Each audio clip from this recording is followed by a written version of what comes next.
Hi book besties, welcome back to my channel. If you guys are seeing my face for the first time, hi, my name is Maya and I like to talk about books here on the internet.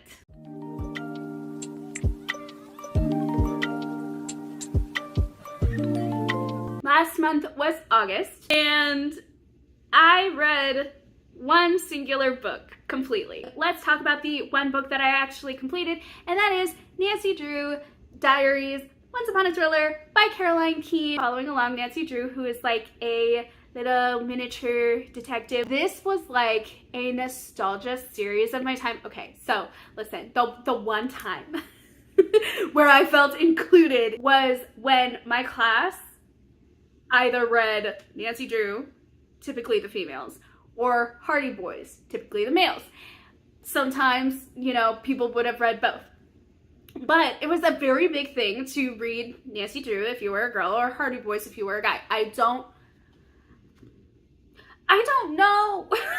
I don't know the mindset behind that truly, because I've always wanted to read the Hardy Boys, but never actually read the Hardy Boys. This is a nostalgia read for me, for sure. And this is a world that I loved, and slipping back into this world truly made me realize, whoa, I am so much older now.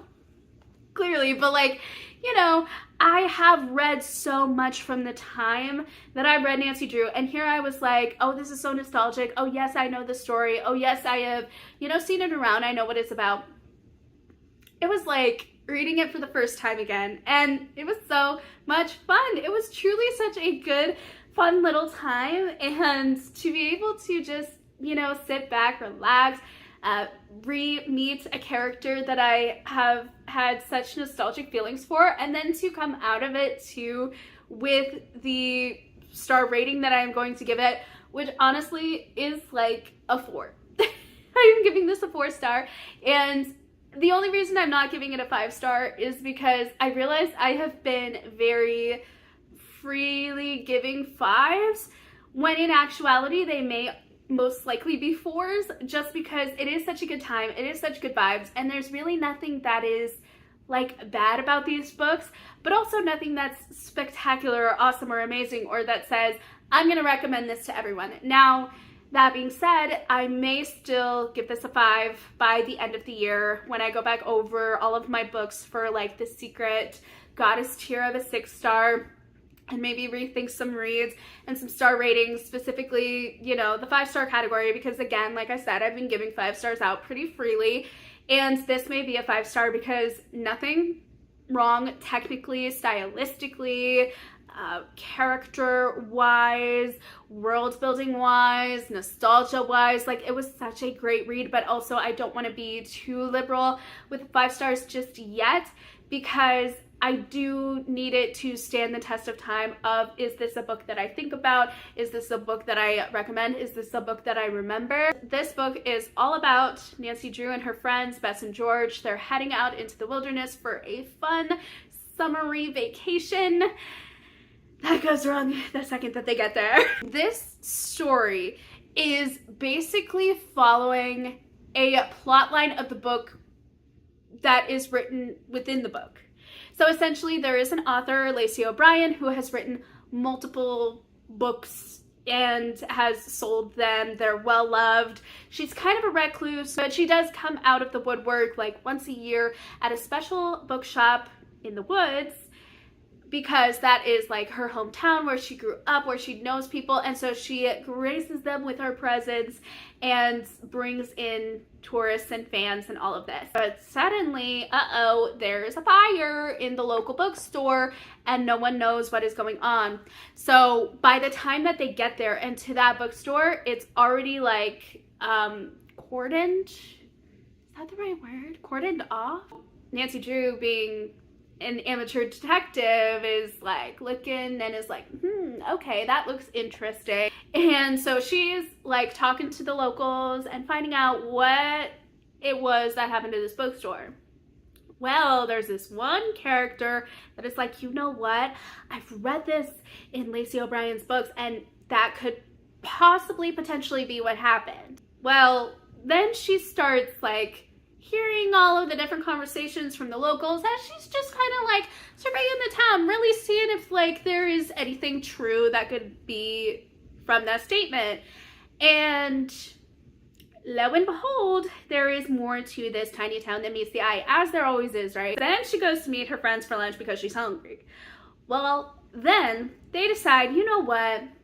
This author lives out there in the middle of the woods. Maybe if we just like happen to be canoeing around right next to her cabin, and you know, we maybe just stop off and just like look at the view, maybe she might be there. So they go out on the lake. Well, all of a sudden there is a problem in the boat. What do you know? Lacey O'Brien's books also have this. But just gotta be a coincidence, right? Right? Obviously. So, okay. Coincidence number 2, but also the recluse who maybe has potentially seen them having a hard time on the river, doesn't do anything to help them. They're okay by the end of it, but she doesn't do anything to help them. Lovely lady, right? Well, anyways, the police come, they escort them back, and now it's later at night. They hear some strange noises, and they go to investigate. They see a figure, but they don't really know who it is, and they just all come back inside and chalk it up to, we just have insanely bad luck. Just gotta be. Well, then they find out in the morning, the famous recluse, who also happens to have a artist husband who made a statue that they put right outside their cabin, the very cabin that they saw, the very statue that they saw standing outside, standing? I don't know. Do statues sit or stand? I don't know. Vertically placed up outside of the house, or cabin rather, when they went out on the river. Apparently that got stolen. So of course the police come and ask them, like, hey, did you see anything? Do you know what happened? Like, clearly they don't have it in their cabin. It's a huge freaking statue. It would be visible inside their cabin. Nothing's there, but they are questioned because it's like, well, you were there. Like, you were on the boat that tossed and turned and almost like capsized y'all. So we just figured, hey, let's see if they saw anything. Let's see if there may be, you know, some correlation in the cases. Well, guess what happens in one of the books that Lacey O'Brien writes involving statues, and specifically missing statues? Can't be a coincidence now. Sorry about that. So, of course, they use these instances, use all of the informational overhearing that they have heard of the locals in the town, and are starting to piece things together so that maybe they could catch the person that is doing all of this and bring justice to the town, and specifically for the bookstore that did indeed get burnt to a crisp, and to retrieve that missing statue. And I mean, there's not really much that you could do about like the overturning of a boat, but at the very least, like, everyone was safe and they have gotten their answers and they know what's up. All the while, the person that is causing all of this drama is going to continue to do more if they don't find this person. They do, of course, end up finding this person, but I can't tell you anything about that because that would be spoilers, and we don't do spoilers here. It could potentially be said that saying that they catch this person is a spoiler, but I mean, like, it is a children's mystery. Of course, everything goes right in the end, and everything goes right in the end in a cozy mystery anyway too. So, or at least off in a cliffhanger, but it's still wrapped up in a nice little bow of everything is fine for now. So I don't think that's a spoiler. So this is the book that I did finish. Now, I would like to talk to you guys about the book that I did not finish, but I got a fair bit of the way through, and that is Wicked, Volume 1, The Life and Times of the Wicked Witch of the West by Gregory Maguire. This book actually comes up a lot for, I think, every single readathon that I gave to you guys that I am participating in this month. I am so excited. You guys, the way that this book kind of just threw me for a loop is insane. And I actually have a history with this book, so I did want to like let you guys know that this is a great deal for me, to me.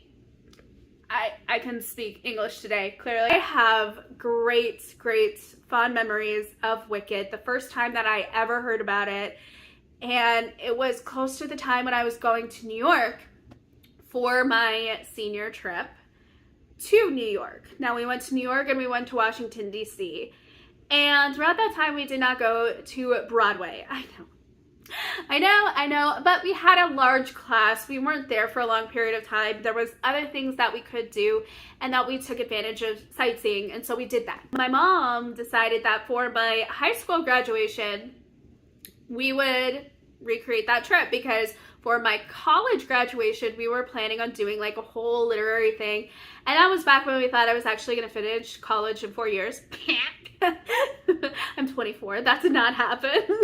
I'm still in college, but we're still going to do the literary tour. We're just going to do it like more responsibly in probably like a few years, not only when I finish the degree, but then also just like getting the monies for that and planning and doing all of the things, making sure that we hit everything that we want to hit, because I will be darned if I go back to Europe and like other areas around there and I don't get to go to the famous place where Alice in Wonderland was inspired, or I go to the one bar that two famous authors would go into talk about things, or if I go to Oxford where arguably a lot of Harry Potter places were inspired and stuff. So yeah, I will definitely be going to all of that. Like, of course I went to the Warner Brothers studios. I got the tour. Heck, we got to celebrate the Prisoner of Azkaban's, I believe, 10th anniversary or so.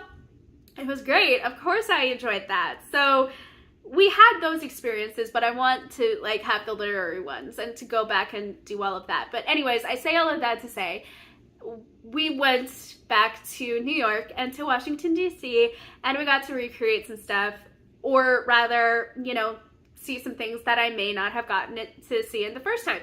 So Broadway was one of them, and I saw Wicked, and I was like, I have heard of that play. Let's go and see it. Loved it so much. Like, I fell in love to the point where I was like, yeah, we're watching that again. So pretty much every single day we went to a show.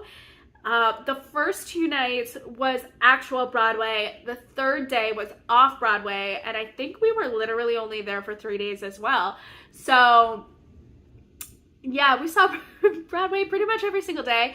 And I watched Wicked back-to-back nights because I loved it so much. And then we saw another one because we did want to see another one. I wanted to see The Lion King either on Broadway or off Broadway in New York, because that just would have been fun, but it wasn't available to us at the time. And so we got to see something else. But I just remember, like, the first time to see Wicked, we got some merch cups. I got me a little book that is kind of, it looks like the Grimmery prop, I think, is how they designed it. And it was all of the behind the scenes of the theater production. And me being a literature geek. Okay, so I'm a literature geek first and foremost, but it does manifest itself in plays and theater and movies and film production, which is why I love those classes so much. And so I was just geeking out over that, and then the actual play was amazing and fantastic. And there is just like something kind of like awe-inspiring of seeing that set live in person. It's freaking huge, and like people had to make that. You can't rely on green screen and other types of effects. Well, now certain plays do, and we don't talk about Bruno on that, especially about Peter Pan.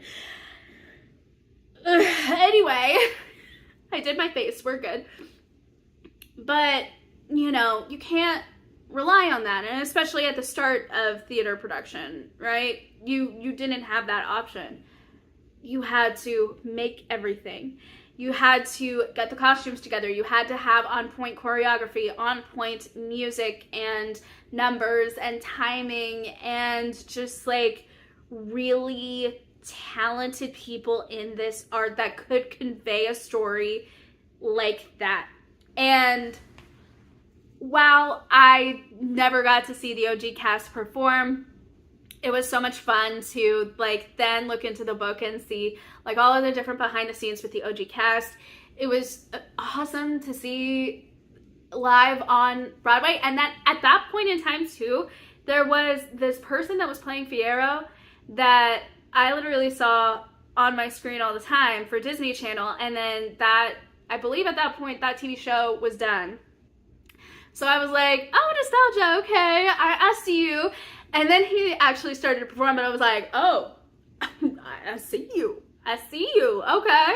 All right. Yeah, you got a little Broadway in you. That's awesome, because truly, like, regular, I'm not to make it sound like that, but like regular singing versus like theater singing, or like performance style versus like music video or something like that, like all of the different variations that you can relay music from, it is different, and it does take different vocal capabilities. And specifically, like, you know, I learned this as I was doing choir for my high school. I had a great, amazing music teacher, and he would like sit down with us, and like if we were interested, we would, you know, talk about the different ways in which using your voice for different genres and different mediums, how that came across and what that was used for. And me just really loving that because it was a component of theater, I was like, oh, this is so cool. And so I would, you know, take that, and then I had a theater, not a professor that did theater specifically, that wasn't his subject, but he did like the plays and everything. And he would sometimes, you know, talk about that. And especially when I was in high school, my last year, my senior year, I decided, hey, I'm gonna like try and, you know, live my best main character life and try to do some acting. And I did. I actually starred in our play, which was quite awesome. I think it was like a, you know, a seniority thing, like, you know, if you can be decent at it, will allow you to have that star role, because it's like, this is your last year, you're not gonna get a second chance. So, but at least I was good enough to even like be considered for that, so that was fun. And so yeah, we all did a play, me sounding like it was our entire class, but there were quite a few seniors, and we all did that, and you know, there were some juniors and freshmen and sophomores. It was a fun time, and I learned a lot from that. But then I also learned that I really loved the components and the behind the scenes, and I loved when he would kind of talk about how things worked and why things worked. And so I just had a great, amazing time. And then I translated that into college by doing the literature to film adaptation, and I just gained major respect for people that were in the film industry and all of the behind the scenes for that. And why am I bringing all of this up? Well, that is the context build up for why I loved Wicked so much. So then, of course, I saw the book, and me growing up, for some reason, like, really took to heart, like, always read the books before watching the movies or the TV shows or the whatever that came out of the book. So me, being that I've already seen the theater, I was like, oh no, this is kind of sacrilege, but I will at least try. So I was in an era of escapism to the point where I just like could not focus. I did not want to focus on like life. And you know, the way that, no offense, the way that the Wicked book is written, you have to be focused. In some ways, you have to be focused, man. You have to be in. Okay, you can't escape. You gotta be in. You gotta be locked in. You gotta focus, and that was just not me. So I DNF'd it after like 5 pages, and I just never got to picking it back up, because the only thing that was sticking in my mind was, this book, I will have to focus. I will have to like really channel the inner like classic style type of wording, you know what I'm talking about, like the old school type of English, and like I just don't want to do that right now at this point. And so I kept putting it off. Eventually I was about to unhaul that thing. I I got past page 20. I am currently like almost at page 400 currently now. So clearly I liked it. And I have a lot of thoughts, and I have been documenting my thoughts on this. But I wanted to give you guys like the context, the reason that I am like so all in and so invested, and why it's taking me so long with this book. And also, a lot of my videos are hanging on me reading this dang book, and it's like, I get it, but like also I love it so much that I don't want it to end. And the second book within the series isn't even focused on her, so I'm kind of just like,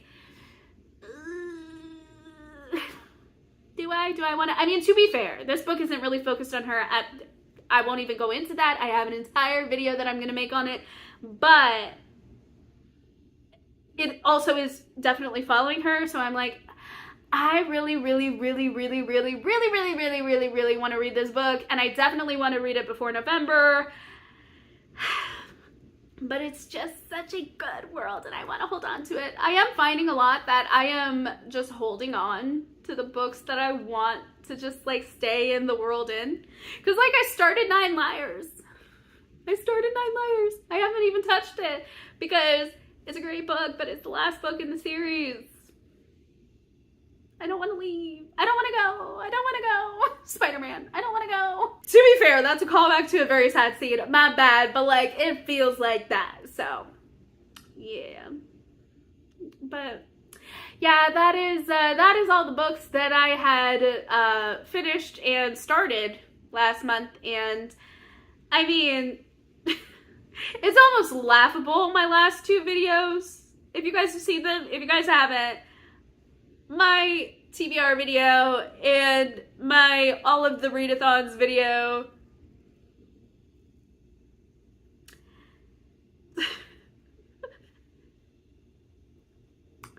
No words, no justification, no nothing. It's just, you know what? I go in with the best of intentions. And quite frankly,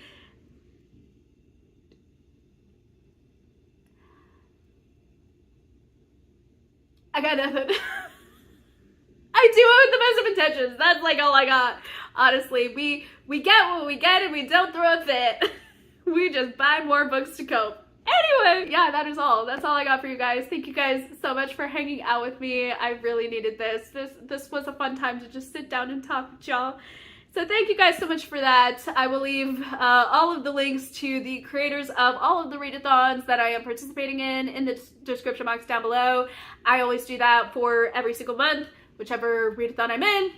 If I'm in a readathon, I will always leave those linked, always. So feel free to check those creators out, give them a little subscribe, give them a little like on their videos, maybe even watch some more of their videos, you know, leave a comment letting them know how much you love their stuff, if you do indeed love their stuff.